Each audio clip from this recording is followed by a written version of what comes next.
Esta es una iniciativa de la Fundación por la Democracia, en colaboración con la Fundación Chile 21.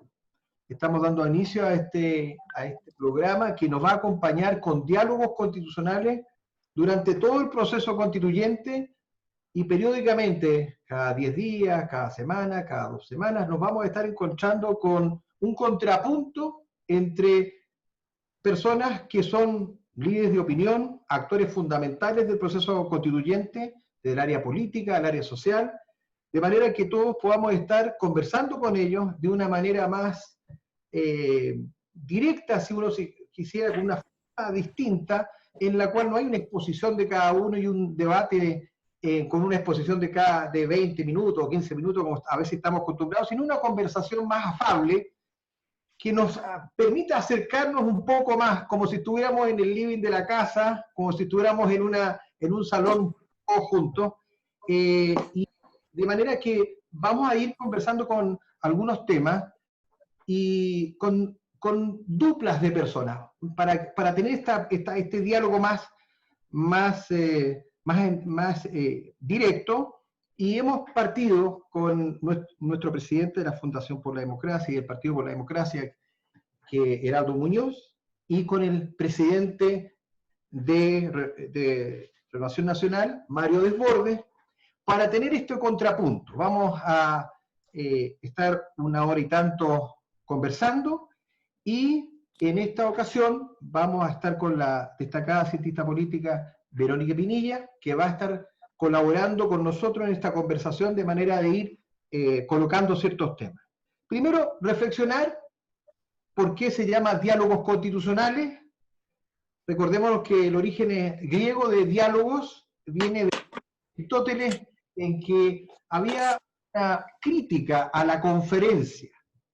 La idea no era hacer una conferencia, y había una desconfianza de que el filósofo lo sabía todo, lo encerraba todo en una conferencia y se iba. E incluso Platón llegó a decir que era mejor no escribir. Y finalmente Sócrates prefiere simplemente hablar con sus amigos y sus discípulos y no dejar por escrito sus pensamientos para favorecer el diálogo. Esto es una exageración griega, pero nosotros lo que queremos es tener esta conversación fluida dentro de los tiempos de pandemia. Después veremos si son presenciales y cómo lo hacemos, pero la idea es tener este trabajo en conjunto. Luego señalar que la idea de hablar de la Constitución no es nueva. Si nosotros, y con esto voy a dar inicio, me permití ver de Fernandín Lassalle, y si yo leo 4 líneas y dice: señores, me han invitado a pronunciar ante vosotros una conferencia, para lo cual he elegido un tema cuya importancia no necesita encarecimiento. Por su gran actualidad, voy a hablarnos del problema constitucional. ¿Qué es una constitución? Esto fue en 1862, en la Agrupación Ciudadanas de Berlín. Entonces, este es un debate muy antiguo, pero muy nuevo, siempre de actualidad. Y para eso, entonces, la idea es conversar de qué queremos en la Constitución, por qué es necesaria una Constitución y qué va a pasar ahora en octubre. Solamente para partir, conversar de quién es Mario Desbordes. Sabemos que sus orígenes son de ser ex oficial de Carabineros, luego ingresa a Gendarmería, estudia Derecho y obtiene diplomas en Administración de Empresas y bachiller en Ciencias Sociales. Su origen viene de los estudios de la escuela ES 570 Interna y Liceo A 109, si no me equivoco, del Bosque. Nace en los Andes y es ciudadano ilustre por el municipio en 2011. Y la primera pregunta que le quiero hacer a Mario, antes de darle la palabra a Heraldo, es: ¿por qué y qué motivó este salto de estar en el área de la seguridad, Carabineros, Gendarmería, y luego derivar a la política? Siempre me ha interesado la cosa pública. Cuando era carabinero en Gendarmería, a propósito, trabajé en reinserción social, no en la parte de seguridad, un tema donde conocí varias autoridades de gobierno, pero estando en Carabineros, tuve la posibilidad de trabajar como ayudante o edecán del intendente del Maule, Gabriel Jiménez, radical, gran amigo del día de hoy, y trabajé con ellos en el gobierno. Por ahí conocí a los ministros, al presidente Elwin, tuve la oportunidad de conocerlo también, varias veces me tocó almorzar con el presidente. Tengo ahí en mi oficina de la Cámara una foto con dedicatoria de parte del presidente de la República, don Patricio, y ahí yo creo que empecé a hablar más de política sin meterme yo, porque como era oficial de Carabineros uno no entraba a la contingencia. Después, con el correr del tiempo, me involucré un poco más recién en el año 98, 99, cuando ayudé algo en la campaña de Joaquín Lavín en el programa de gobierno en la parte penitenciaria. Cuando ganó el presidente Lagos, el director de Gendarmería a la época, como me parecía completamente parte de las reglas del juego, me pidió el cargo por haber trabajado por el candidato derrotado de derecha. Así que salí de Gendarmería, trabajé armamos oficina jurídica y ahí decidí empezar a meterme más en la cosa política, de a poquito. Primero en los profesionales y después ya me metí más de lleno en renovación y ahí he estado presidente comunal, distrital, regional, secretario general y ahora presidente electo en todos los cargos. Así que no, estoy desde el 2000 como muy activo en lo político. Antes que eso estaba... tenía que estudiar de noche, trabajaba de día, entonces era imposible meterse en otras cosas. Bueno, y quiero introducir, todos conocemos a Heraldo también, estudió inicialmente pedagogía en inglés, luego en la Universidad de Chile, y tuvo una educación escolar en la Escuela 46 de la República de Colombia y Liceo de Aplicación de Santiago. Estudió ciencia política en Estados Unidos gracias a una beca del Instituto Internacional de Educación, máster y PhD de la Escuela de Estudios Internacionales Joseph Cornell, entre otros múltiples diplomas y becas. Y ha sido, como todos sabemos, embajador, ministro de Relaciones Exteriores y fue director ejecutivo, miembro de la dirección ejecutiva del Comando Gobernó y fundador del Partido por la Democracia, entre otras trayectorias. Me gustaría solamente en lo humano introducir, Heraldo, ¿cuál ha sido el momento de tu vida que tú puedes señalar como que te dio mayor satisfacción de estar en política? ¿Cuándo sentiste que, en tu opinión, ha sido el momento más feliz de tu opción de estar en política? Bueno, José Antonio, muchas gracias y gracias por organizar este evento y estar junto a Verónica, a ti y a Mario Desbordes, un buen amigo. Pese a que estamos en lados distintos, pero hay una transversalidad que él viene de la comuna del Bosque, yo vengo de Estación Central, del barrio de Estación Central. Tú mencionaste la Escuela 46 República de Colombia, donde hice mi escuela, mis estudios primarios y luego después en el Liceo de Aplicación.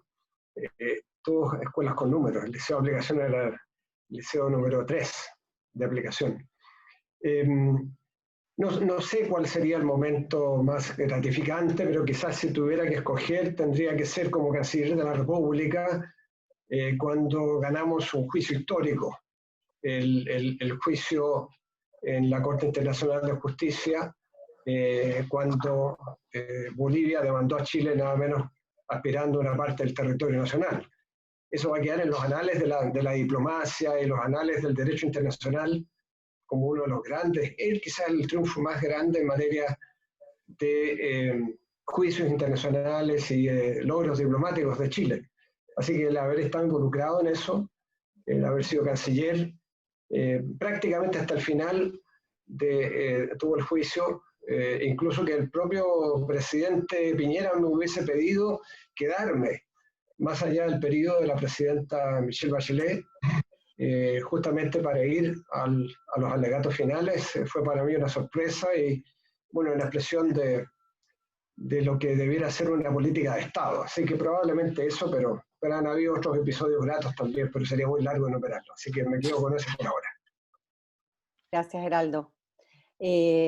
Avanzando un poco en el tema, que yo creo que es lo que nos convoca a todos y a todas, hay muchas preguntas que han venido, digamos, de las redes, y hay alguna que nombra Jorge Nostroz y dice que, bueno, de alguna manera dice, hablar y conversar dialogar respecto a la diferencia, o desde las diferencias poder dialogar, y yo creo que la presencia de ustedes como presidentes de partidos que están en diferentes coaliciones tiene ese objetivo, ¿no? Hablar desde la diferencia, pero también buscar algunos elementos en común, ¿eh? Y ustedes como lo dice también Claudio Martínez, dice ustedes vienen con escuela con número, conocen la realidad del país, aunque el país ha cambiado harto desde que ustedes estaban en colegio con número, igual hay una realidad, ¿no es cierto?, nacional que la gente echa de menos respecto a los políticos. Se ve de que hay una distancia muy fuerte.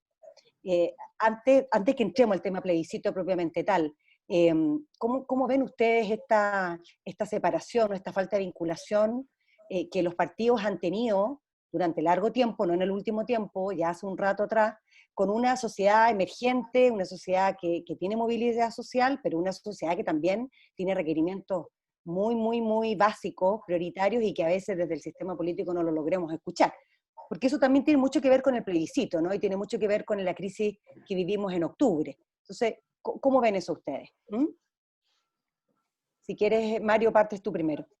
Bueno, o sea, yo creo que buena parte de lo que estamos en política tratamos de mantenernos conectados con la realidad, los parlamentarios en su trabajo distrital, los alcaldes y concejales. A veces se logra más, otras veces menos, porque el trabajo político es bastante intenso. Pero yo siento que hay conexión, y lo que hay son diferencias quizás en las recetas. El tema del liceo, por ejemplo. Hace 2 meses el presidente del círculo de exalumnos del liceo, que es Gonzalo Rojas, un periodista que es productor de algunos programas de televisión, nos llamaba a los exalumnos pidiéndonos una ayuda urgente para los actuales alumnos que estaban a esa altura, 2 meses atrás, pasando hambre, para juntar canastas y cajas solidarias. Cuando yo comenté esto en un programa de televisión, en algún lote de los duros en las redes sociales me decían que estaba completamente loco. ¿Cómo iba a haber hambre? Si era una exageración. Bueno, después pasó lo que pasó en el bosque, ya sabemos, la protesta, etc. Entonces, claro, en la medida que uno trate de mantenerse vinculado a la gente, contactado con la gente, conectado con la realidad, es probable que tenga la posibilidad de estar más consciente de lo que está pasando, de estar más consciente de lo que está sucediendo. Lo mismo pasa con quienes tratamos permanentemente de escuchar, de recibir, de atender personas, de tratar de al menos estar con la antena, con la oreja bien parada y bien dispuesta, y eso nos permite salir de la burbuja en que uno termina instalado en el Congreso o en el gobierno. Efectivamente es una burbuja, uno está encerrado ahí con poca gente. En el gobierno puede pasar lo mismo, con la dinámica de los trabajos. Yo fui subsecretario, uno está de cabeza trabajando con metas, con proyectos, con el DIPRES que está en la oreja permanentemente, y algunas veces termina enajenándose de lo que es la realidad. Entonces, creo que la mayoría tratamos de hacer un esfuerzo de estar vinculados, de estar conectados. Creo que la mayoría tratamos de hacer un esfuerzo de entender lo que está pasando y después de entender, obviamente, de traspasar eso a acciones. Yo siento que de lado y lado la gran mayoría trata de hacer eso. Ahora, ¿cuántos lo logran, cuántos no? Tendrá que evaluarlo cada uno lo que nos está viendo, pero siento que hay una voluntad de hacerlo. Se construye la idea, que no creo que sea justa, de que los que estamos en política estamos completamente desenchufados de la realidad. Si uno sabe lo que está pasando, uno va, trata de ayudar el bingo el fin de semana, los decenas o centenares de bingos que hay en distritos como el mío, en donde la gente hasta antes de la pandemia tenía ese mecanismo como única forma de enfrentar enfermedades graves u otras cuestiones. Entonces, sí, yo creo que la mayoría tratamos de estar vinculados. Ahora, distinto es que después tengamos recetas que no sean coincidentes para enfrentar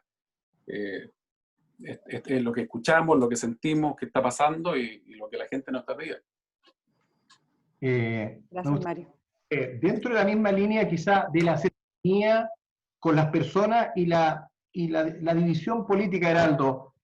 Veía el 29 de febrero del 2020, tú declaraste: he estado clamando en el desierto por la unidad de la oposición. Esto era en febrero. En tu opinión, en ese momento estábamos en el estallido social y buscando una solución que venía en abril con el plebiscito y, bueno, una situación muy compleja. Después nos pilló la pandemia. En tu opinión, la cercanía de la política y de la oposición ha estado avanzando, sensibilizándose del episodio de la crisis social y de la pandemia, o ha mejorado ese clima de unidad y de búsqueda de soluciones comunes, o sigue en sigue clamando en el desierto? Bueno, mira, a ver, me cuelgo un poco de la pregunta anterior para coincidir con Mario en el sentido de que por qué hay cierta sintonía con la gente, y es porque a muchos nos hace mucha fuerza la idea de responder o que la política responda a las necesidades de la mayoría o de las mayorías, y particularmente los más vulnerables y la clase media. Y lo digo porque cuando uno dice la gente lo está pasando mal, es porque nosotros sabemos, porque lo hemos experimentado en carne propia, cómo es pasarlo mal. Y eso creo que le da también un componente distinto a la aproximación que yo y quizás Mario también tenga hacia la política. Es decir, porque sabemos lo que es pasarlo mal, es que de repente empujamos fuertemente para que las políticas públicas respondan a las necesidades particularmente de los más vulnerables y de la clase media baja, que en esta situación de crisis evidentemente está recibiendo los efectos más fuertes de las dos crisis. Ahora, cuando yo dije eso, era un momento bien especial donde lo que yo estaba tratando de promover era la búsqueda de un gran acuerdo económico-social para pensar el país que queremos de aquí a 5 años o de aquí a 10 años, el Chile del 2030, con las reformas sociales profundas en materia de salud, de pensiones, de más educación, vivienda, endeudamiento, descentralización, los grandes temas pendientes pese a todos los logros de los últimos 30 años. Porque si bien es cierto que uno tiene que ser autocrítico de lo que no se hizo durante los 30 años, hay que reconocer lo mucho que se logró, pero eso no fue suficiente, porque estaban ahí muy cerca de la superficie las desigualdades, el abuso, el maltrato, ¿no? ¿Y cómo abordar eso? A mi juicio era la necesidad que nos pusiéramos de acuerdo, y nos pusiéramos de acuerdo con las fuerzas oficialistas y con el gobierno para buscar el llegar a concordar esa visión de futuro. Una visión que nos comprometiera a todos y que significara, claro, por cierto, estas reformas profundas, para lo cual iba a ser necesario justicia tributaria. Es decir, que los que más tienen que pagar más. Y que tengamos medidas también para estimular el crecimiento. Es decir, que nos comprometiéramos en un gran acuerdo económico y social, como han habido en otros países. Con Mario hablamos de Irlanda, que es un ejemplo interesante, que a partir del año 87 se pusieron de acuerdo empresarios, trabajadores, partidos políticos, de gobierno, oposición, y llegaron a un gran acuerdo de cómo debía ser el país, las platas que se iban a colocar para esas reformas, y se pusieron de acuerdo y lo implementaron. Y cada cierto tiempo ese entendimiento es actualizado. De alguna manera también ocurrió en España con los acuerdos de la Moncloa, que permitieron una transición a la democracia tanto en el ámbito político como en el económico-social. Entonces estaba yo pensando sobre eso y no percibía mucha atención a eso. Al final, bueno, se nos vino la pandemia y postergamos esa discusión y nos tuvimos que focalizar en la búsqueda de este marco de entendimiento para un plan de emergencia. No para los próximos 10 años, sino que para los próximos 24 meses. Y cómo controlar la pandemia y cómo ir en ayuda de emergencia de los sectores más carentes, de la clase media empobrecida, cómo poner plata para la red de atención primaria, 40.000 millones de pesos, cómo tener medidas de reactivación económica, pensando que a la vuelta de la esquina, si es que eventualmente logramos controlar la pandemia, yo espero que así sea, cómo estimular entonces la reactivación económica, la creación de empleos, etcétera, y todo eso en un marco fiscal. Pero en febrero eran otras las conversaciones. La conversación era más qué hacer entonces para encontrar una manera de responder a la demanda ciudadana, a las protestas, al clamor por una mayor igualdad, por un país más digno. Eso está pendiente, eso está absolutamente vigente y lo vamos a tener que retomar. Pero por eso yo decía en ese momento, me parecía que no había un acuerdo para ese objetivo y se nos vino la pandemia y las prioridades, por lo menos en lo inmediato, cambiaron. Gracias, Heraldo. Y frente a eso, Mario, respecto a lo que menciona también Heraldo, hubo un acuerdo político en la cual ustedes como sector y los dos partidos políticos que están aquí representados por ustedes participaron activamente, que fue el acuerdo de noviembre que llevó a la instalación de un plebiscito. Y Heraldo dice y menciona que efectivamente con el tiempo nos vino la pandemia y por lo tanto han habido otras preocupaciones. Hoy día se veía en el diario La Segunda una fuerte crítica que supuestamente habría sobre tu gestión al interior de tu partido. Mi pregunta es, ¿tú crees que ahí hay un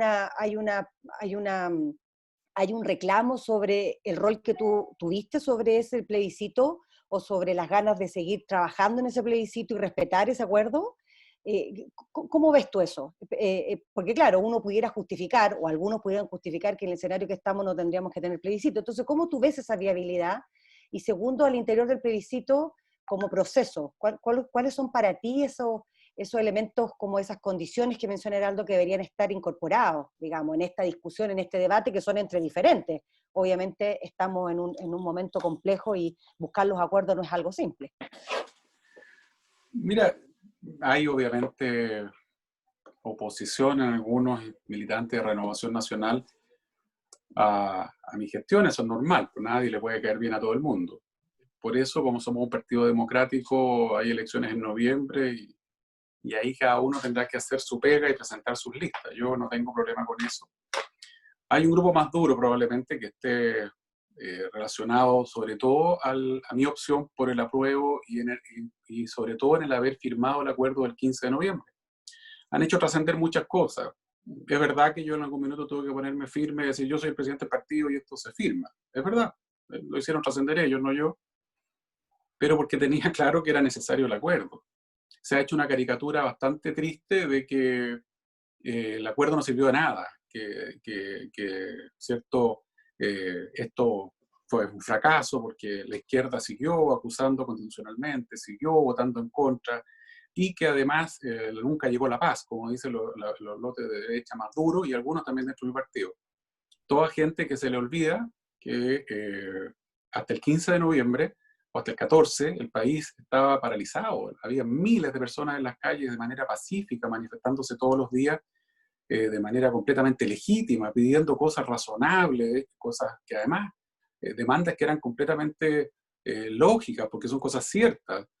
Y cuando hicimos este llamado a la ciudadanía, ¿cierto? Esta invitación al Pacto por la Paz y una nueva Constitución, yo creo que fue acogido por la enorme mayoría de los chilenos. La gente volvió a su trabajo, el país empezó a funcionar, etc. Tuvo un mes paralizado. Claramente hay un grupo muy pequeño que está por la cosa violenta, por la vía violenta y que no le interesa el plebiscito. Ahí hay otra caricatura que se ha intentado hacer por los más duros, no sé, Katz y compañía, de que los violentos son los del apruebo, en circunstancias que hay gente que no les importa nada el plebiscito, no les interesa el apruebo o el rechazo, quieren echar abajo la democracia completa. Y quizás son efectivamente los mayores, el mayor apoyo que tiene un sector del rechazo, ¿cierto? Esta gente violenta. Luego, en ese acuerdo del 15 de noviembre, lo que se hizo fue reconocer una realidad. Las manifestaciones ciudadanas pedían reformas importantes. Y una de las cosas que se plantea es la nueva Constitución. A mí me dicen detractores, oye, pero perdón, en las encuestas no está la nueva Constitución dentro de las primeras prioridades. Es evidente. O sea, uno le hacen una pregunta abierta y me dicen, ¿cuáles son sus primeras prioridades? Esto es como en administración, la pirámide de Maslow. Si yo tengo problemas de alimentación, tengo problemas en salud, tengo problemas en trabajo, voy a mencionar esa como las urgencias más importantes. Lo que no significa que no me interese cambiar la Constitución, que es muy distinto. Entonces, con este juego de la desinformación constante, se han buscado argumentos para cuestionar mi gestión y tensionarla, pero por grupos muy minoritarios. Yo tengo el apoyo en Renovación, el 65% del partido debe estar por el rechazo. Ya el 2016, un estudio de Estefania Lenda y otros cientistas políticos que fue publicado por el CEP el año pasado, da cuenta que en ese minuto, el 2016, entre los dirigentes de Renovación Nacional, el 35% estaba por una nueva constitución, en ese minuto. Luego, los detractores del proceso, algunos que en ese día celebraron, que salieron a apoyar, ¿cierto?, el plebiscito, y además que salieron a decir que iban a votar a favor, algunos cambiaron de opinión, eso es legítimo, cada uno responde por sus actos, y se ha instalado esta discusión entonces ahora, segunda parte de la pregunta, de si hay que hacer el plebiscito. No solo eso, ahora algunos han planteado incluso dentro de mi partido, Libertad de Desarrollo, etcétera, de que no se haga plebiscito, no se haga proceso constituyente, que todo esto se lleve al próximo Congreso. Entre medio hemos tenido una pelea muy dura por la participación de los independientes y sobre todo por lograr que el próximo constituyente, que yo creo que va a haber, sea paritario, que haya igualdad, ¿cierto? Una presencia igualitaria entre hombres y mujeres, que a mí me parece básico. No puede haber un Congreso constituyente, una convención constituyente, una asamblea constituyente, como le quieran decir, que tenga la misma participación que tiene nuestro Congreso hoy día, 70% de hombres, 75%, 25% de mujeres. Entonces, eso también generó mucho ruido, mucha tensión con aquellos que decían que no era necesario, que bastaba la ley de cuotas, faltando a la verdad, porque la ley de cuotas, hay 100 mujeres que no recibieron ni una chaucha, no hicieron campaña, el gasto electoral es 0, 100 candidatas, y 400 que hicieron gasto de campaña propio, el partido no les puso un peso, los partidos. Entonces, bueno, todo eso ha ido tensionando efectivamente la relación, pero la enorme mayoría del partido está de acuerdo conmigo, me apoya en las propuestas que hemos ido haciendo para enfrentar la crisis social, de octubre y la de ahora, por reconocer que hay un grave problema en las pensiones que tenemos que abordar, por reconocer que la salud no da para más así como está y hay que avanzar en planes universales, por reconocer largo, etcétera. En eso la militancia del partido está absolutamente cuadrada conmigo, tengo apoyo mayoritario y por eso estoy muy tranquilo de lo que viene. El plebiscito hay que hacerlo. La única razón por la que podríamos pensar en no hacer el plebiscito son las razones sanitarias. No hay otra. Y lo dijimos el día que corrimos la fecha. Heraldo lo dijo, lo dije yo, lo dijimos todos. Vemos cifras de contagiados que se van moviendo. No es todavía la oportunidad para sacar esa conclusión. Algunos pidieron en junio, ¿cierto? Marcela Cubillo y otros decían en junio hay que tomar la decisión. Obviamente no están las condiciones para tomarla. Hemos visto elecciones en Corea, hemos visto elecciones en, si no me equivoco, Suecia, Heraldo, algunos nórdicos elecciones recién. En Polonia. En Polonia, hubo elecciones en Francia ahora. Yo conversé con nuestros aliados franceses. Le digo, oiga, ¿baja la participación? No, es segunda vuelta, 45% no es baja. Lo normal era el techo de 50% y no es, no. Ya transcurría más de una semana, se empezaron a producir contagios, ¿no? Se tomaron las medidas, etcétera. Heraldo ha hecho un muy buen documento al CERVEL en donde le hace un relato de las medidas que se tomaron en Corea, que yo creo que es un dato importantísimo, y por lo tanto yo tengo la expectativa de que sí se va a poder hacer el plebiscito y que sí se puede echar a andar el proceso, o se va a continuar con el proceso constituyente tal como le comprometimos a la ciudadanía. Yo creo que eso es fundamental, porque unir la crisis económica, la frustración por lo que está pasando, la desesperación de la gente porque no está pudiendo llegar a fin de mes, con que además no le cumplamos en estos otros, es el cóctel perfecto que quizás algunos están buscando, pero obviamente yo no estoy disponible para eso. No, quizás ahí enganchando y para aterrizar a lo que hay que hacer. Respecto a cuando escuchaba a Mario, me acordaba unas palabras de Andrea Lamán criticando a Heraldo, diciendo que si se aprobaba, porque Heraldo señaló que no habría paz social si no se aprobaba el plebiscito. Y Andrea Lamán lo calificó de antidemócrata en su momento. Hay una división ahí en las visiones dentro de Renovación Nacional que tú mismo señalabas. Pero ya si vamos hacia el plebiscito, porque hay que asegurarlo, porque como decía Heraldo aquí, la paz social y lo que tú acabas de mencionar, hay una parte importante que dice aquí, es una de las claves de la solución. ¿Cuáles son las medidas para asegurar el plebiscito y no postergarlo en octubre? Les digo esto porque en agosto deberíamos tener a lo mejor algunas medidas, y no sé si ustedes, los partidos, lo están planteando. Por ejemplo, como en otros países del mundo, varios días de votación, ¿no? Bueno, Rusia lo hizo así, 5 días, pero hay otros países que han tenido varios días de votación y es muy común. Polonia puso carta certificada, mucha gente de adulta mayor, con todas las... También hay formas de acercar los lugares de votación, o digital o virtual, en algunos lugares. En fin, ¿qué medidas estamos tomando para que no solamente estar a la espera de que se mejoren los números de la pandemia, si hay algún impulso que ustedes ven normativo para asegurar que haya más medios y más facilidades para votar en octubre? Giraldo. Bueno, mira, José Antonio, en primer lugar, yo quiero referirme a lo que tú mencionaste respecto a una crítica que me hizo Andrés Alamán, que es absolutamente infundada. Lamento que este tema haya sido colocado sobre la mesa de nuevo en esta conversación, porque se refiere a una entrevista que se me hizo en la Radio Agricultura, donde se me preguntó si yo coincidía con una opinión de otro político que había preguntado sobre qué es lo que creía que podía pasar si no se hacía el plebiscito o si triunfaba la opción del rechazo. Y esa persona dijo que bueno, que pensaba que iban a haber más protestas, y que bueno, no se iba a llegar a la estabilidad que se buscaba. Entonces a mí se me preguntó eso y yo dije que en términos analíticos yo coincidía, porque si es que hubo una fuerte demanda y de repente no hay nueva constitución, eso evidentemente por una conclusión lógica llevaba a que yo tenía que coincidir con ese análisis.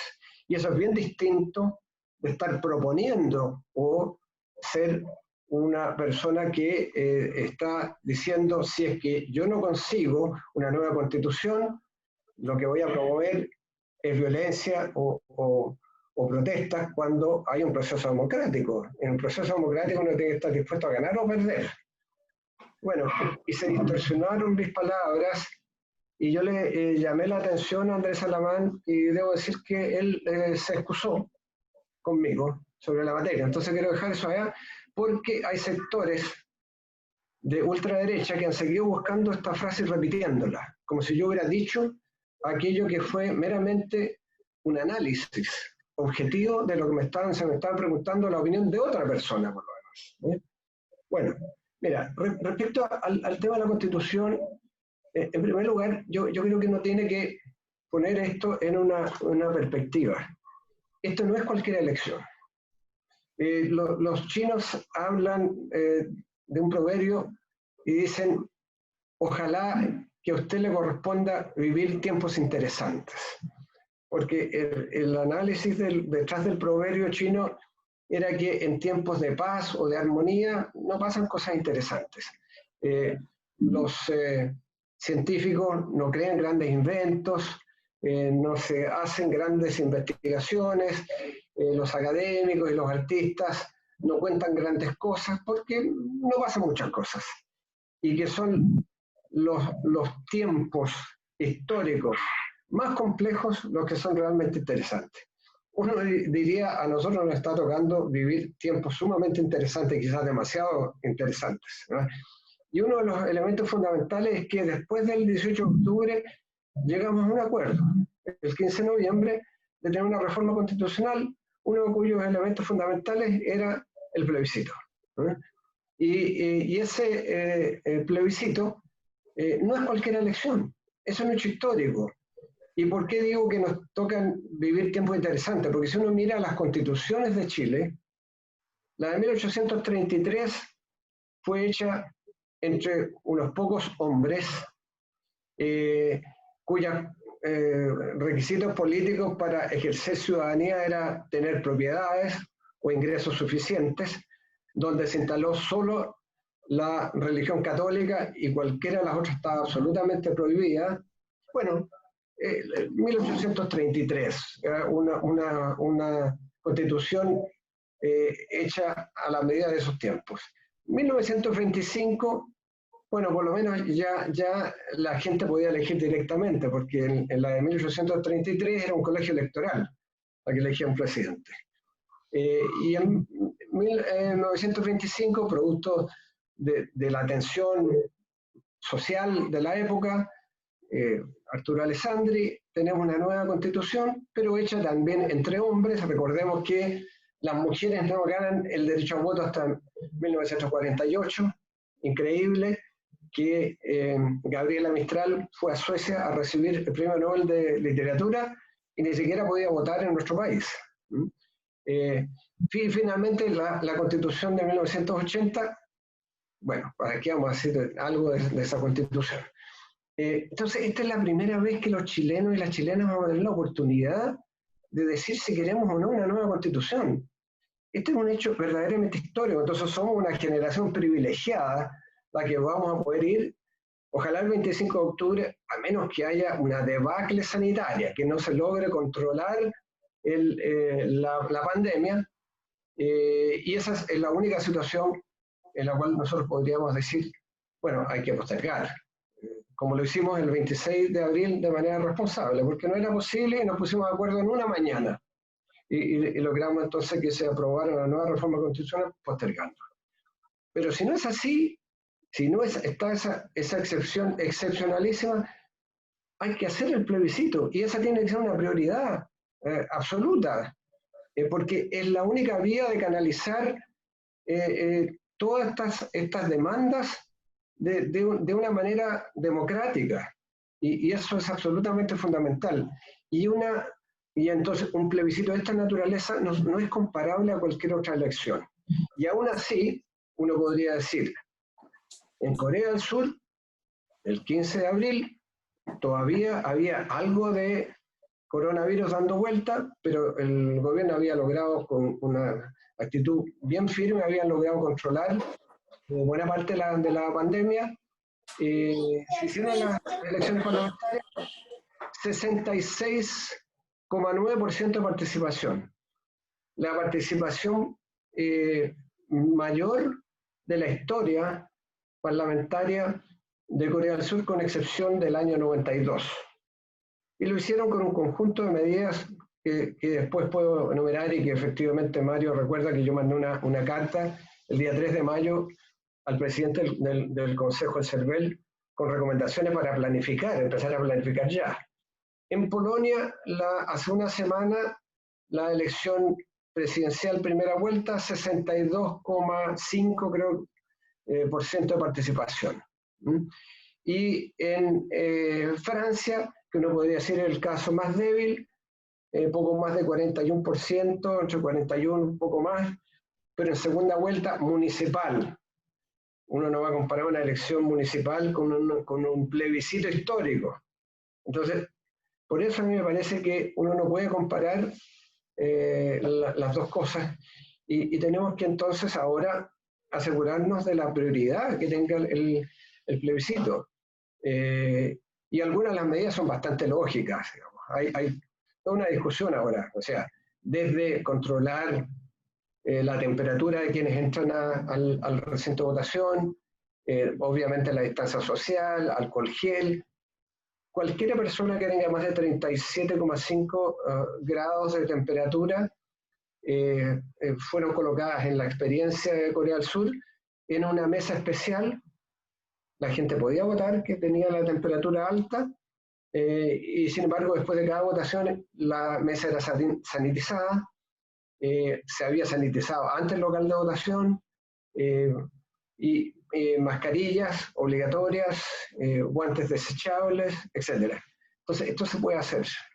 Se puede hacer con planificación, y más aún cuando yo creo que está en juego una buena parte del futuro de Chile en elaborar una nueva constitución. Así que por eso yo le atribuyo la mayor importancia a lo que va a suceder el 25 de octubre, y debemos empezar a prepararnos a la brevedad, y el gobierno tiene sus propias obligaciones. En ese sentido, nosotros también, como partidos políticos, de informar y de asegurarnos que el gobierno cumpla, y y que, bueno, como requisito fundamental, se controle la pandemia.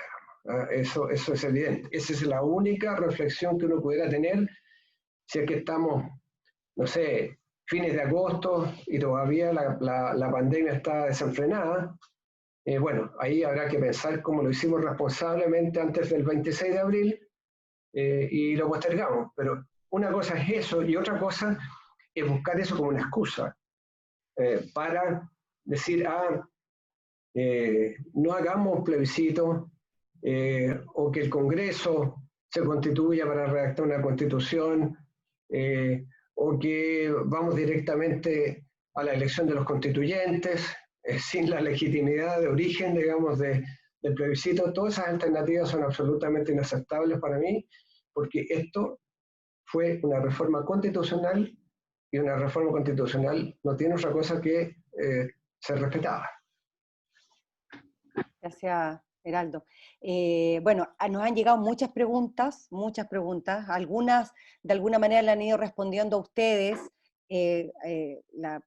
Graciela Lazo nos hablaba de si había compromiso por parte de ustedes para el plebiscito, obviamente eso se ya respondió, de cuáles son los otros mecanismos que se podían asegurar para el plebiscito también lo han respondido. Y yo quiero ir tomar un punto que también tiene que ver con el plebiscito y tiene que ver con que llama la atención favorablemente que efectivamente un partido que es del oficialismo como Renovación Nacional esté comprometido con el plebiscito. Y yo creo que hay de alguna manera cierto temor por parte de la población porque está la suspicacia de que eso finalmente no se vaya a lograr porque se va a romper el plebiscito. Es bueno que Mario lo asegure y lo garantice en espacios como este. Pero además hoy día dijiste algo en la entrevista, en la segunda, que es bien interesante. Tú estás apostando por una derecha más moderna y más atractiva, ¿no es cierto? Una derecha que pareciera que en Chile no estamos tan acostumbrados a ver, una derecha que está mucho más cercana, no al modelo ideológico tradicional, ni al modelo económico tradicional, ni en esta separación tan izquierda-derecha, sino más bien una derecha que está buscando un camino más de acercamiento con la ciudadanía, las clases medias vulnerables, las clases medias emergentes, y en muchos casos pareciera, por lo que se ve, cercano incluso a decisiones de la izquierda. Por otro lado, vemos a una izquierda que también está replanteándose un conjunto de temáticas y que probablemente Heraldo nos puede decir después de que nos responda también Mario, cómo ve esa nueva izquierda, cómo debería ser esa nueva izquierda al puerta del siglo XXI. Entonces, de acuerdo a lo que tú planteabas hoy día, Mario, que fue una gran entrevista, ¿cómo ves tú esa búsqueda de esa necesidad de tener una nueva derecha, una derecha moderna, una derecha más transparente, una derecha más cercana a la población, una derecha menos atada, ¿no es cierto?, a posturas económicas tradicionales, sino más bien abierta a buscar estos acuerdos como lo hemos estado viendo hasta ahora? Bueno, primero agregar, sí, que yo veo a Evópoli, al PRI y no sé, creo que casi toda buena parte de la UDI también comprometido con el plebiscito.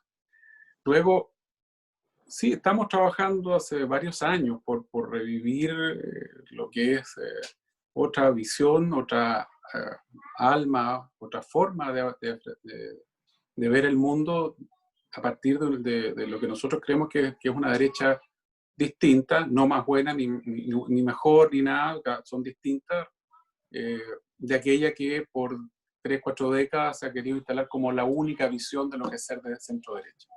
Esta única visión que tiene que ver probablemente con lo que nos plantea o nos propone libertad y desarrollo, nos propone cierto sector que siente que la economía es lo fundamental, que a partir de la economía se puede hacer una bajada a todo lo demás.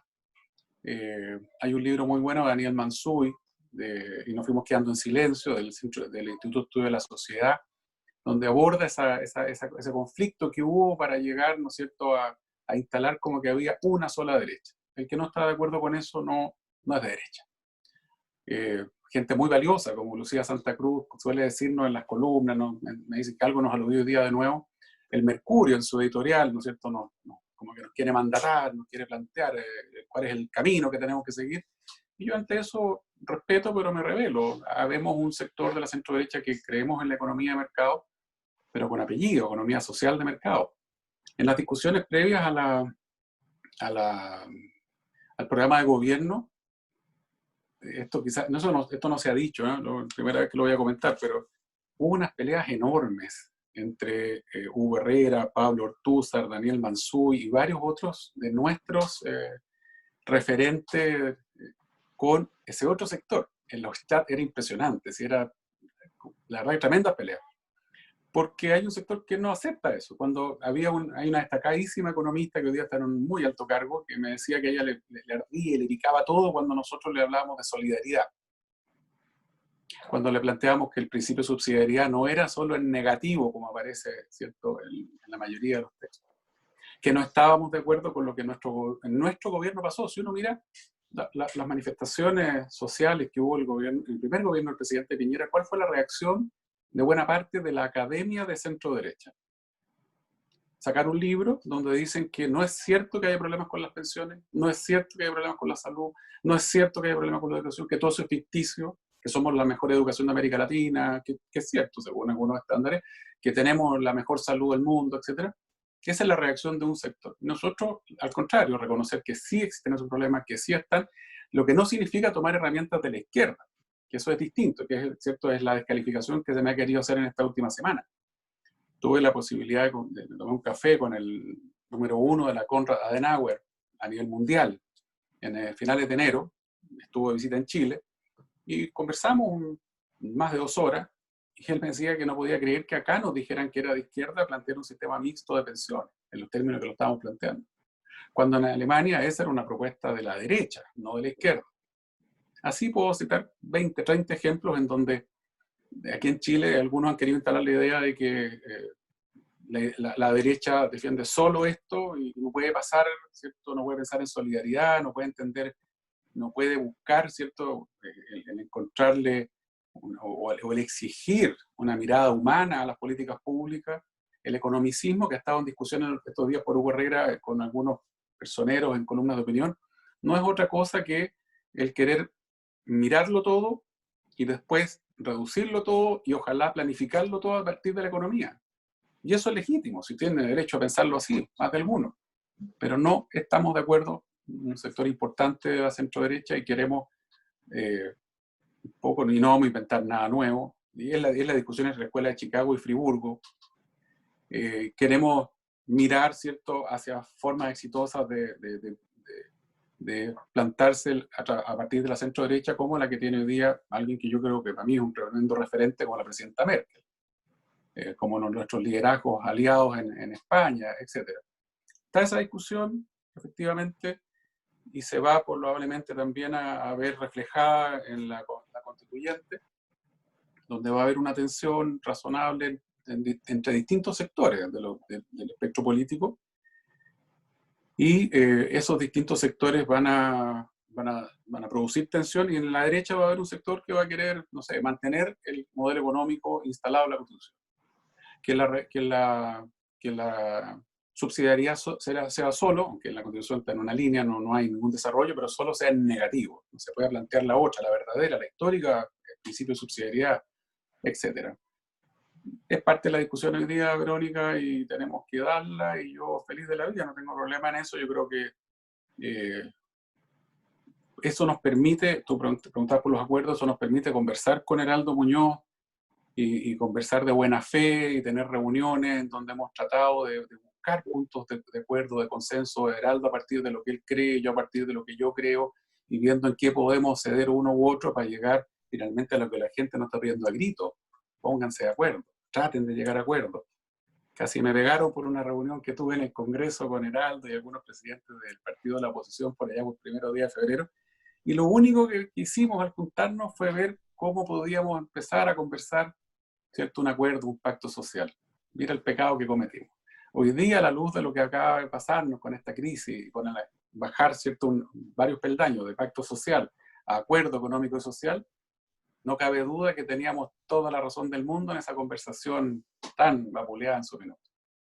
Y enganchando, Mario, con lo que tú señalas, quizás preguntarle a Heraldo, en esta constitución, en lo que se llama la constitución, el orden público económico, en que está este estado subsidiario negativo que habla Mario y el estado subsidiario positivo o solidario que se le denomina, en que se garantizan los derechos económicos, sociales y culturales. Sabemos que los derechos en Chile económicos, sociales y culturales no están garantizados salvo la educación básica y media, en parte la parvularia, pero no el derecho a la salud, no el derecho a la previsión, en otros países incluso el derecho a la vivienda digna, y el Estado actúa.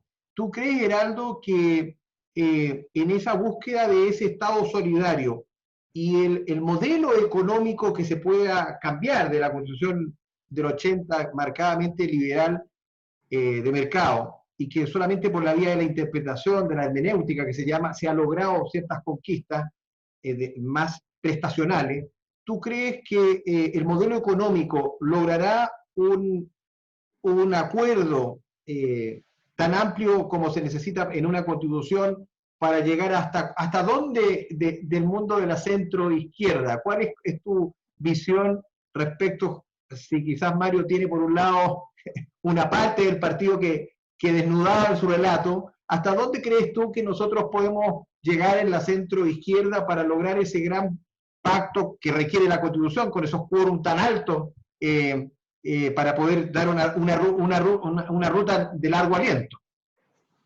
Bueno, yo represento una izquierda que quiere un modelo muy diferente de desarrollo, sobre la base de que el modelo neoliberal que se ha intentado en nuestro país, que prácticamente no existe en ningún lugar del mundo, ha fracasado rotundamente.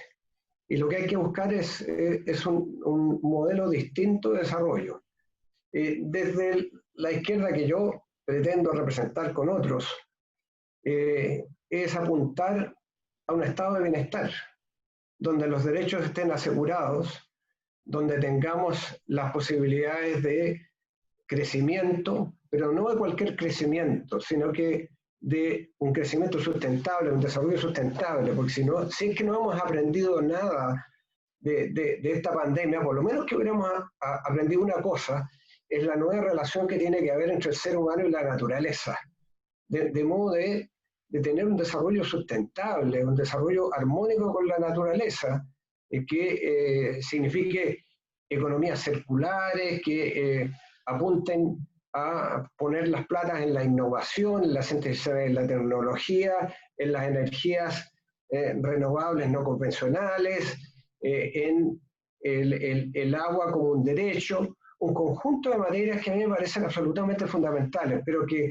apuntemos a un tipo de sociedad donde la gente sienta que no está desamparada, que el Estado está allí, no un Estado que lo abarca todo, porque yo no quiero eso, pero un Estado vigoroso, un Estado que está allí para proteger al ciudadano independientemente de su condición social, para asegurarle una educación de calidad, una salud digna, la oportunidad de tener una vivienda, de tener derechos, que están consagrados en casi cualquier lugar del mundo. Si en Europa, países que por lo demás tienen una perspectiva capitalista, tienen salud pública. Recordemos la experiencia que tuvo Boris Johnson, el primer ministro del Reino Unido, digamos, que se enferma del COVID-19, cuando pensaba que, bueno, él era superhombre y que, bueno, había que tener una estrategia de contagio de rebaño, y resulta que termina en el hospital y sale afortunadamente bien del hospital diciendo que, bueno, este es un sistema fantástico, el sistema de salud pública del Reino Unido, donde todos tienen el derecho de ir a un hospital público y ser atendido con los mejores doctores, con lo último en materia médica, y sin costos, sin quedar endeudados para siempre, porque a menos que uno vaya a la salud pública, digamos, si va a la salud pública se puede, pero si va a la salud privada como en Chile, queda endeudado para siempre. Entonces, estas cosas pasan en países normales. A eso aspiro yo, a tener un estado de bienestar. Y estamos tan separados, de repente pienso que no. porque, bueno, de repente yo he escuchado a Joaquín Lavín decir que aspira a cosas que yo antes no lo había escuchado. Bueno, pero le doy la bienvenida a que cada uno cambie de parecer y tenga una actitud diciendo, mira, hay que hacer cosas que no supimos hacer antes, hay que cambiar esto y hay que ir hacia lo que pasa en los países escandinavos. ¿Mm?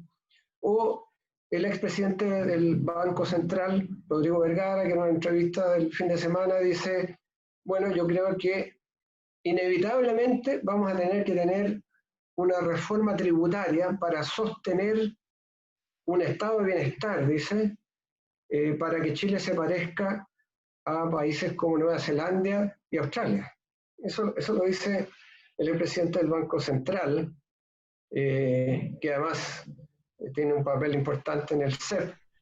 Entonces yo veo que personas que no son de izquierda están diciendo cosas que no son tan lejanas de lo que pensamos algunos desde una perspectiva socialista democrática, socialdemócrata, progresista, como se le quiera llamar. Pero yo represento esa alternativa, no represento otra alternativa. Una alternativa, digamos, que creo que la mayoría de la población quiere, porque lo que la gente quiere es tener los derechos básicos consagrados y que puedan ser garantizados y que puedan llevarse a la práctica. Así que yo creo que debiéramos ser capaces de encontrarnos en ese marco. Y quizás justamente una nueva constitución, el elaborar una nueva constitución, si es que eso es lo que decide la ciudadanía el 25 de octubre, nos permita ir en ese camino, complementado por el Pacto Económico Social, que creo que sería mucho más detallado respecto a estas materias, a mi juicio, porque hay que pensar muy bien entonces qué tipo de desarrollo más específico queremos. Y yo creo que tenemos que ir alejándonos de el modelo meramente extractivista y rentista hacia un modelo que vaya mucho más por la innovación, por el valor agregado, por la innovación científica, la inversión en ciencia y tecnología. No podemos seguir siendo un país que invierte el 0,40% del PIB en ciencia y tecnología. No, simplemente no puede, Chile no puede aspirar a eso. Incluso tiene que aspirar a tener una minería verde, porque no hay que dejar de lado la minería, si la minería es súper importante para la economía nacional y en estos momentos nos está salvando de no llegar a un IMASEC de caída en vez del 15,3 a 18, 20. Entonces, pero tenemos que tener una minería verde como en Australia, por ejemplo, que utilice cada vez más la minería recursos renovables no convencionales y bueno, un conjunto de materias donde tenemos mucho para hacer. Y yo creo que debiéramos ser capaces de llegar a algunos pilares comunes, independientemente de que estemos en lugares distintos del espectro político, aunque cada vez más la gente izquierda-derecha creo que ha perdido vigencia, pero igual que no estemos en las mismas tiendas y de igual manera creo que sería posible llegar a algunos entendimientos fundamentales. Solamente, Perdón. Sí, no, lo que pasa es que, bueno, yo sé que vamos a ir terminando, hay muchas preguntas que no alcanzamos a entregar. Hay sí una pregunta, una reflexión que hace nuestro querido Eduardo Báez y nos dice, para ambos panelistas, así rápido, algunas frases, ¿cómo ves la construcción de un sistema democrático para el país, más allá de un régimen político, y que este sea la base de un gran acuerdo país en el momento que estamos viviendo de aquí para adelante? Mira, lo primero, en los diagnósticos quizás uno coincide y hay que buscar puntos de encuentro. Yo siento que este país ha avanzado mucho en los últimos 30, 40 años, que la concertación fue exitosa con las actuales reglas del juego, que habiendo 40% de pobreza en los 90, principios de los 90, llegar a menos del 10 es un tremendo logro para cualquier país y por lo tanto que el modelo en sí mismo ha tenido muchas cosas positivas. Yo reivindico quizás a veces más que algunos de los que estuvieron ahí a lo que fueron gobiernos de la concertación, yo habiendo sido opositor en su minuto. Creo que el modelo necesita urgente cambios profundos, corregir cosas que se fueron distorsionando, que se fueron qué sé yo, los monopolios, las integraciones verticales, los abusos y una serie de cosas que son completamente inaceptables. Pero parto de la base de que este país ha avanzado muchísimo, muchísimo, mucho. Y también creo que la Constitución actual tiene muchas cosas positivas que ha permitido ese desarrollo. Yo creo que para un nuevo pacto, obviamente parto de la base de reconocer las cosas que se han hecho bien, las cosas que están bien y obviamente ubicar aquellas áreas donde estamos fallando, y son áreas importantes, no hay duda, y en la búsqueda de soluciones comunes, bueno, avanzaremos, pero partiendo de la base de que hay muchas cosas que sí han funcionado bien. No hay duda que hay mucho que cambiar, mucho que corregir, mucho por hacer. Somos un país subdesarrollado todavía, las desigualdades han quedado a la vista ahora más que nunca, las precariedades de miles de familias con empleo, valga la redundancia, precario, o dependientes, ¿no es cierto?, de áreas que hoy día estando cerradas o apagadas, hacen que esa familia que no tiene ningún respaldo ni nadie que les tienda la mano estén hoy día con la soga al cuello, familias incluso que tenían un buen pasar hasta hace poco. Las constituciones son, ¿cierto?, una construcción sobre procesos anteriores, no se discute o no sobre la hoja en blanco, o sea, esta es una caricatura de lo que es la hoja en blanco. Acordamos, cientistas políticos y luego parlamentarios y presidentes de partidos, que se deben respetar los tratados internacionales. Y en los tratados internacionales están garantizados muchos derechos que también están en la Constitución. También la sentencia de los tribunales, ¿cierto? Y por eso esto de que esto es una hoja en blanco y un salto al vacío, como plantean algunos, me parece un error. Y tampoco me parece correcto lo que plantea el otro extremo que dice, esto está todo amarrado. Esto no es más que un maquillaje, como dijo el Partido Comunista cuando votó en contra de la reforma constitucional en el Congreso. ¿Qué hacer entonces? Obviamente, buscar ese acuerdo económico, ese pacto social nuevo a partir de las diferencias que tenemos. Unos querrán tendrán una visión más socialdemócrata, buscando un estado de bienestar, otros entendemos eso desde otro punto de vista. Es lo mismo que pasa en Alemania. Hoy día Erhard, ¿cierto? Ludwig Erhard, el primero en plantear esto de la economía social de mercado, entendía la economía social de mercado, y hoy día todos los partidos promueven la economía social de mercado, pero con recetas bien distintas. Yo creo que tenemos que estar las condiciones para avanzar en acuerdo, que están las condiciones para avanzar en pensar un país mejor, que estamos dispuestos a cruzar la vereda y ceder en algunos puntos, y eso es lo fundamental. No me gusta aquellos que plantean que no hay que llegar a acuerdo, que no hay que conversar, o aquellos que hacen la caricatura, que no hay que transar nada, como plantea un sector, nada que transar, o me dan todo o nada. Y también aquellos que señalan o que caricaturizan con que la constituyente va a estar constituida por puros señores de boina negra, AK-47 y frondosas barbas negras. Porque eso es mentira. Vamos a estar una mayoría de chilenos razonables con el afán real, ¿cierto?, de llegar a acuerdos, de construir un nuevo Chile y de, ¿cierto?, defender lo que creemos, pero también con disposición a hacerse. Esto si gana el apruebo. Si gana el rechazo, estoy seguro que estamos todos por respetar eso, que es lo que corresponde cuando uno es demócrata, y eso lo ha dicho Heraldo siempre. Y en ese minuto habrá que conversar entonces, si no es vía nueva constitución, cómo mejoramos las instituciones. Pero una nueva constitución no va a estar antes de 2 años, en el mejor de los casos. ¿Y entre medio qué? Y por eso creo eso apunta, perdón, eso apunta a la pregunta, finalmente también, o sea, ¿cómo sí logramos un acuerdo en este intertanto, digamos, por los tiempos que tú planteas? Yo creo que hay muchas reformas que se pueden hacer incluso con la actual constitución, no requieren una nueva constitución para hacerse. Y podemos avanzar en un gran pacto social ahora. Las urgencias están presentes hoy día. La reforma previsional perfectamente se puede hacer hoy día. Una reforma a la salud, y ahí definiremos si nos vamos por el modelo inglés o el holandés. Prestador único en el plan básico de salud, como el caso inglés, que mencionaba Heraldo, o multiprestador con un plan único, como el caso holandés.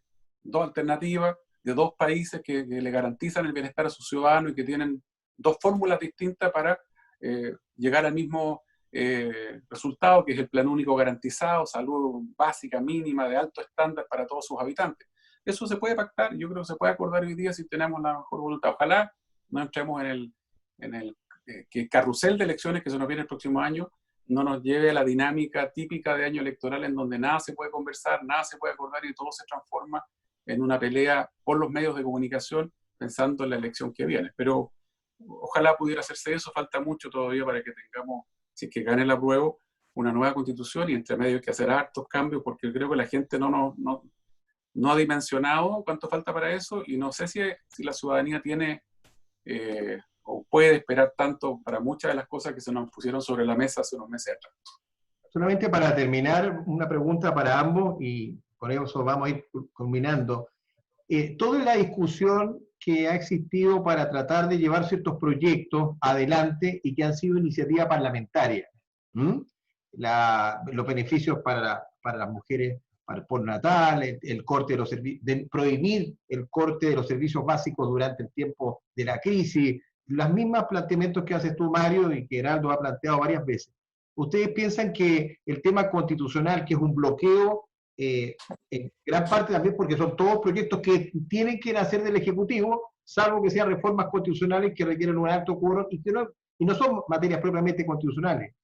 ¿Ustedes creen que hay ambiente primero en el Ejecutivo para hacer esos cambios? Y segundo, si esto justifica un cambio constitucional en el régimen político, en la cual vayamos hacia un semipresidencialismo, a un mayor protagonismo del Parlamento con un primer ministro. ¿Vamos para allá, dado la situación de cambios que necesitamos? ¿O ustedes piensan que el acuerdo siempre lo vamos a tener por parte del presidente que empuja y en este tiempo lo va a empujar, vamos a lograr esa agenda y a futuro también sería como parte del lineamiento? Porque lo que hemos visto en el relato que hablaba Heraldo de 1833, 1925 y 1980, las crisis institucionales siempre terminaron vigorizando al presidente de la República. O sea, justamente cada vez que tuvimos crisis, el tiempo de Balmaceda, 1891, crisis, Parlamento Ejecutivo, terminamos con un presidencialismo vigorizado, para qué decir, en 1980 con la constitución del gobierno militar. Entonces, el rol del Parlamento y el Ejecutivo, ¿cómo lo ven ahora y cómo lo ven como salida constitucional? Si quisiera, Mario, y termina Heraldo, si quieren. En 2 segundos, porque la verdad que recién hablé yo nomás. Uno, rápido, yo no he presentado proyectos inconstitucionales o inadmisibles, he firmado proyectos de acuerdo de resolución para pedirle al Ejecutivo. No recuerdo haber firmado ninguno, la verdad que no he revisado, pero no recuerdo ninguno que se me haya declarado inadmisible o que sea inadmisible. Muchos de los que hacen gárgaras con esto son autores de proyectos inadmisibles sabiendo que lo son. Muchos y muchas. Por eso este debate yo lo encuentro un poquitito mentiroso y a veces hasta malintencionado. Luego, yo entiendo lo que se demanda detrás de proyectos como el del postnatal de emergencia y comparto el fondo absolutamente y comparto incluso el proyecto. Me abstuve ayer porque no es admisible y también porque se está conversando gobierno y oposición en este minuto en el Senado para buscar una salida a aquellos puntos que no quedan cubiertos en el acuerdo que se llegó hace 3 semanas. Luego, en próxima constitución, si hay algo que creo que muchas cosas se deben mantener, la autonomía del Banco Central, ¿cierto? Y otra cosa que se debe mantener, espero yo, en la próxima constitución, si gana el apruebo, es la iniciativa exclusiva del Ejecutivo en aquellos proyectos que roban gasto fiscal. Cuando hay muchas manos a cargo de la billetera, no funciona la cosa. Si todos los parlamentarios tuviéramos facultades para disponer de recursos públicos, seríamos el viejito Pascuero multiplicado por 20. Y me parece que eso es una de las cosas que debería mantenerse. Pero no creo que sea viable mantener este hiperpresidencialismo. Yo era partidario en algún minuto del semipresidencial, estando en Francia el año pasado, conversando con el presidente del Partido Les Républicains, ese día ganó sus elecciones internas, es diputado, jefe de bancada, en ese rato, Cristian Jacobs, me decía: Mario, no existe el semipresidencial. No existe.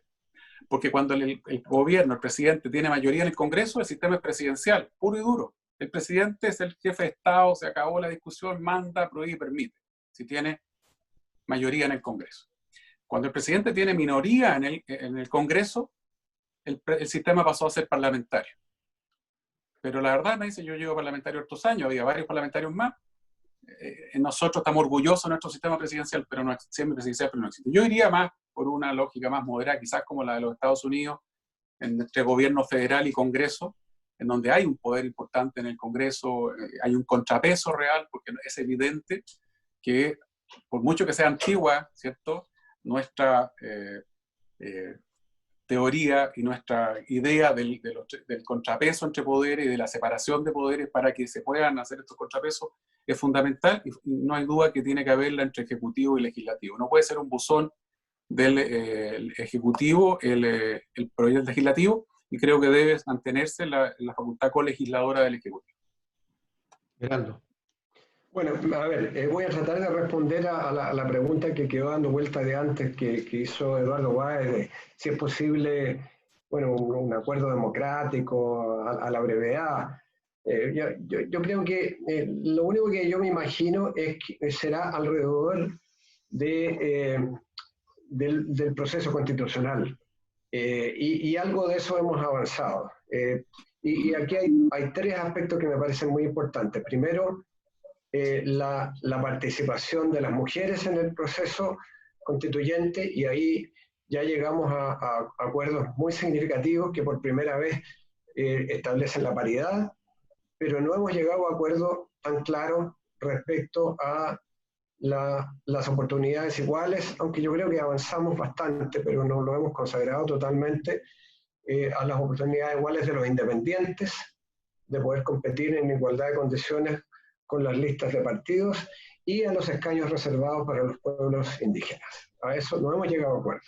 Y yo creo que ahí hay tres áreas bien importantes de un entendimiento democrático que yo creo que restablezca algunos equilibrios que nunca han existido en nuestro país, en primer lugar.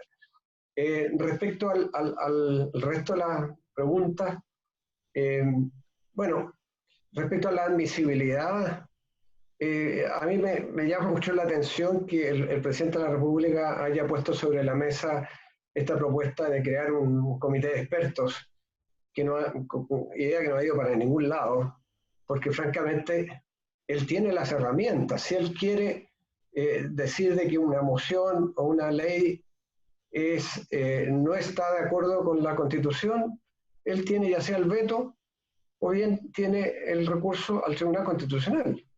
Entonces, ¿para qué queda un comité de expertos que lo único que hace es extensionar las relaciones con el Congreso? Así que eso respecto a la admisibilidad y esta discusión. Respecto a qué es lo que sería preferible en términos de régimen político, a mí, pese a lo que le dijo este colega francés a Mario, a mí me gusta bastante el régimen semipresidencial francés, porque ahí tú tienes un presidente que es poderoso, que se dedica a las cuestiones de Estado, pero también a la gestión de gobierno en cierta medida. Y tú tienes un primer ministro que lleva el quehacer de gobierno, con la posibilidad que el Congreso pueda censurar al primer ministro y al gabinete y removerlo en ciertas circunstancias. Y yo creo que esa herramienta es bien importante que exista. Y puede, entonces, cambiar al primer ministro y al gabinete, quienes tendrán que ser nombrados por el presidente de la República. Llegando, si es que se dan algunas circunstancias, ya lo hemos visto en Francia, la cohabitación. Entonces, yo creo que a mí me gusta más eso que dejar inalterado el hiperpresidencialismo que tenemos hoy día. No me gusta para nada el parlamentarismo por la historia y porque, además, yo creo que el sistema electoral requiere también modificaciones. A mí me gustaría mucho más que fuera, en vez de como es ahora, que los partidos presentaran listas cerradas. Yo sé que eso puede parecer como, bueno, pero eso se pone de acuerdo los partidos, pero también puede significar que hay una mayor sintonía entre partidos y parlamentarios. Pero bueno, eso es parte de la discusión, hay muchas fórmulas. Pero si fuera por escoger régimen político, a mí me gusta un semipresidencialismo, que no nos aparte tanto de la experiencia nuestra, chilena, histórica, pero que nos permita grados de flexibilidad distintas al hiperpresidencialismo que tenemos hoy día. Bueno, estamos llegando a la hora y por eso queremos agradecer a Heraldo Muñoz, presidente del Partido por la Democracia, a Mario Desbordes, presidente de Renovación Nacional, a Verónica Pinilla, cientista política, que nos ha acompañado en este primer diálogo constitucional. Hemos entrado al final a unos temas que deberíamos haber estado quizás ahora debatiendo. Si hubiera habido pandemia, estaríamos en medio de la discusión sobre el régimen político quizás, y por eso, aunque no hemos retrasado, vamos a ver primero que se haga el plebiscito y segundo que se haga esta constitución. Decía Pablo Lucas Verdú, y hablaba del sentimiento constitucional, que la gente tenía que no solamente tener una constitución, sino sentir la constitución, y eso es lo que estamos tratando en estos diálogos constitucionales, de acercarnos a lo que queremos. Muchas gracias, y estamos viéndonos en otros diálogos. Gracias, Verónica, Mario, Heraldo, y a todos los que han estado en las redes sociales. Nos vemos. Muchas gracias a ustedes. Gracias. Hasta luego. Chao, Belén.